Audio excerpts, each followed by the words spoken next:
So I feel kind of bad. I started this brand new series, the Music Night series, and I'm 4 videos kind of like back to back really quick.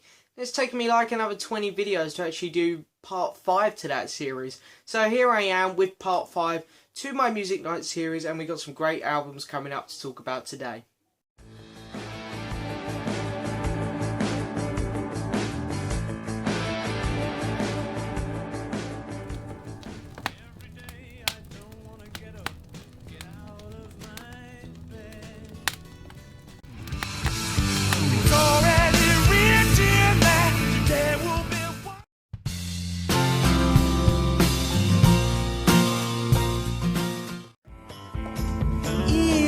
Darkness, sight without sight, a demon that feeds on the mind. So hello and yes, welcome back to another Music Night video. It's a big one. It's going to be a very fun one. I'm really looking forward to doing this. I'm just making sure my turntable's on actually before we start. Anyway, the albums that we have to talk about today. Oh, they're quite interesting ones. All of them are new. All of them are new. That makes a change for me. You guys know me. I like my old music.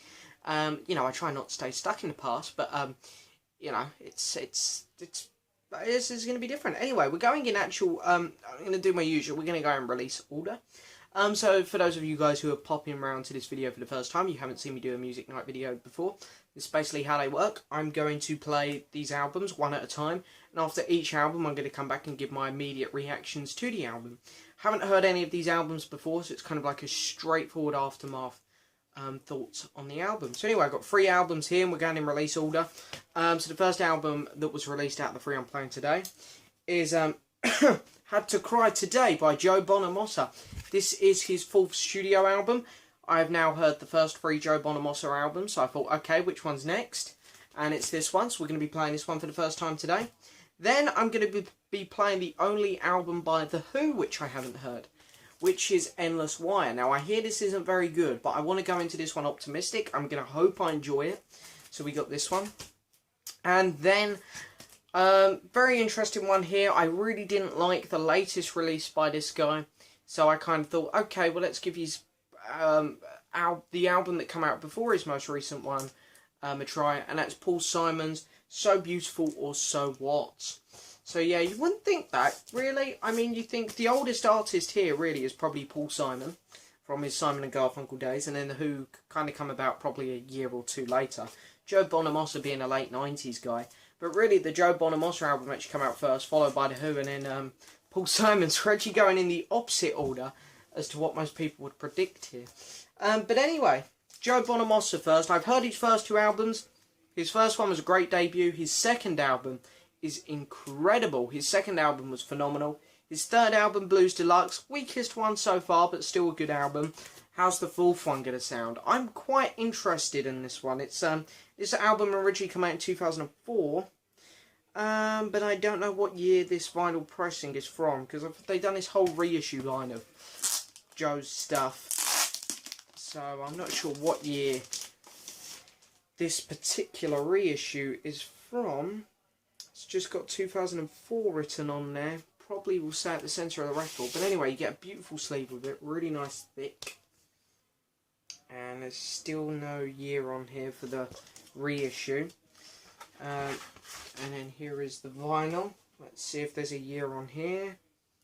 Still just says 2004. So maybe this was the only pressing, maybe. But anyway, there's the record label. Are we on the right side? I'm not sure if we're on the right side. When she... I apologise, people. So far, I'm not doing a good job on this video. Joe Bonamassa, night playing always... It's got to be the other side then. This has got to be the A side. I can't make this one out. Oh, here's the tracks. I'm reading the wrong bit. Here we go. Okay, this is the A side. I'm sorry. We got there. We got there, though. Okay, so then, here we go. On goes the record. I'm going to have a nice play to this, and I'll see you guys in a couple minutes when we can talk about the aftermath. The aftermath. Well, we can talk about how the record went, but anyway. Here we go.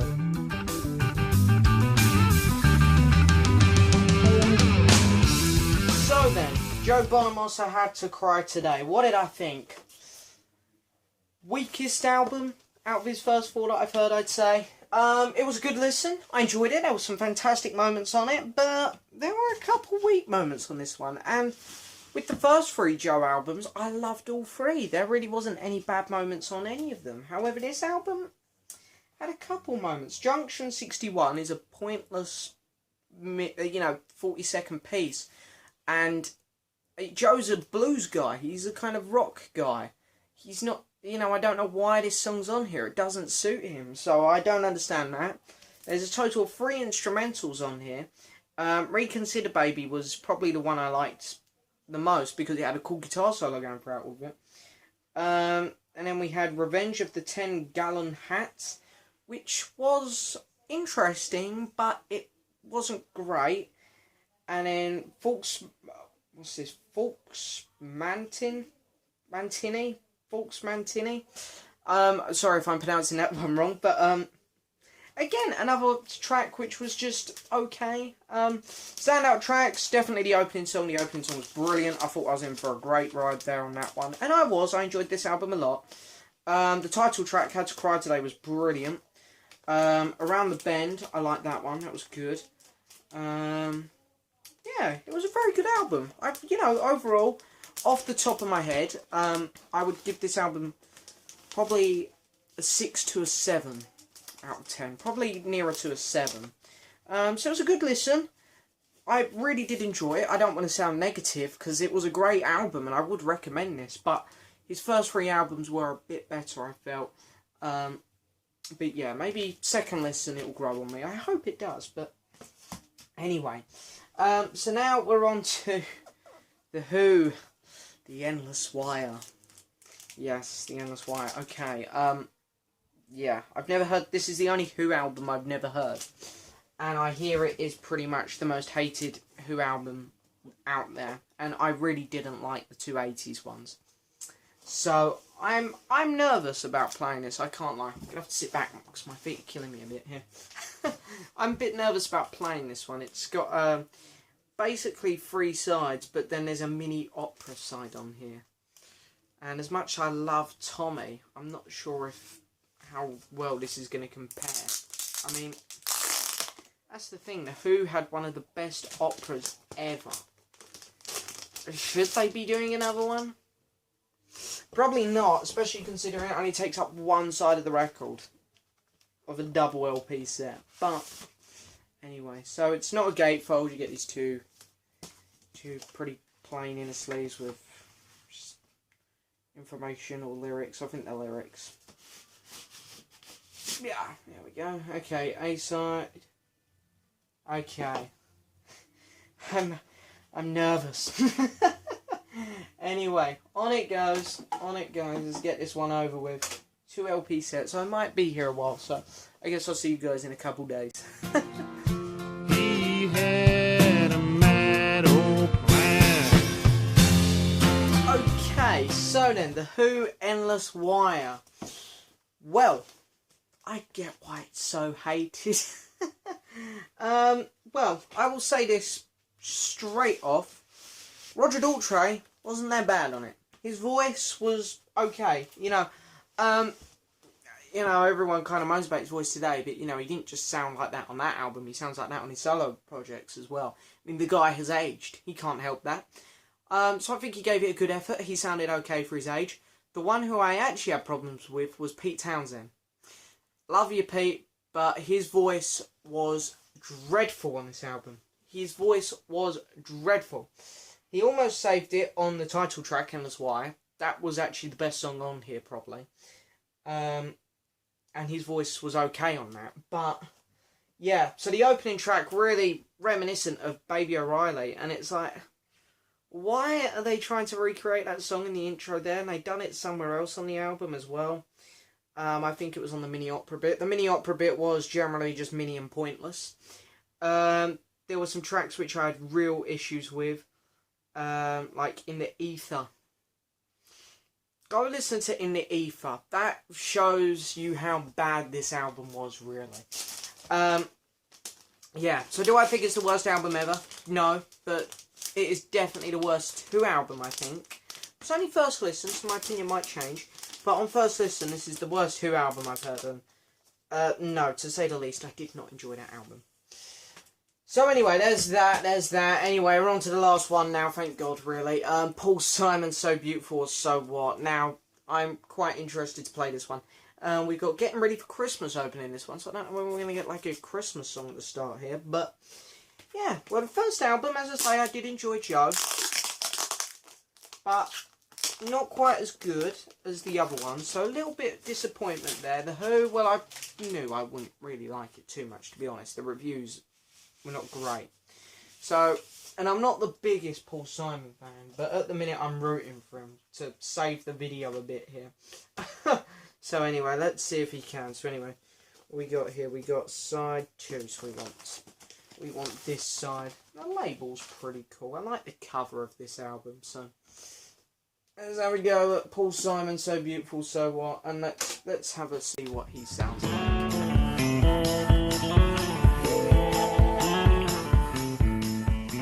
So then, Paul Simon, So Beautiful, So What? Massive improvement over his most recent album, I think. Well, we can't say improvement. This one came first, but yeah, I just played his new album, Stranger, and I really wasn't impressed. This is a much better album. It opens up brilliantly. The first 4 tracks are great. The closing song on side 1 is not very good, so side 1 is let down a little bit. But side 2 is not quite as good, but it opens up fantastically. I'm trying to be careful putting this thing in because it's black and it fingerprints up really well. There we go. In. Side 2 opens up brilliantly. Amazing track here, called Love is Eternal Sacred Light. Yeah, I think I got that right. Love is Eternal Sacred Light. That song is amazing. Side 2 opens up fantastically with that, and then it goes into a dead spot for 3 songs. But then it closes brilliantly with the title track, So Beautiful, So What. So I'd say with this album, love the first 4 tracks, and I love the opening and closing track on the B-side. However, as a whole, it's a pretty good album, much better than his most recent effort. I'd probably, again, I'd give this one probably similar to what I gave Joe. Probably, I'd probably go a mid-6. Joe would probably beat it by a bit, like a high 6. This would probably be a mid-6. The Who, I'd be lucky to get a 3. But anyway, yeah, so I will say there, best album is Joe, definitely. But when it comes to Joe, I am going to recommend his first 3 albums, especially his second album more. What's his second album called? Hang on, I've got it right here. So It's Like That. That is the album to check out from his first 4 albums. So It's Like That. Had to Cry Today. Good album. Enjoyed it. Just not quite as good as his previous albums. The Who. Endless Wire. Yeah, don't bother. Waste of time. Paul Simon, So Beautiful, So What? People who are getting really excited about his new album, Stranger, forget it. Go pick this up. It's much better. You get a lot more entertainment out of this. See, the thing is, he's a bit more experimental on this. He will do a fast song, then he'll do a slow song. You'll have some electric guitar. You'll have some acoustic guitar. Not like his most recent album, where he uses the same bloody instrument, the same bloody sound over and over and over. So you get a bit more variety on this one, that's for sure. And I love the cover. I love it. That's cool. So anyway, that is it for the Music Night video. Music Night video number 5, done. So thank you guys so much for watching. Please hit the subscribe button, like the video and leave a message, and I'll see you guys next time.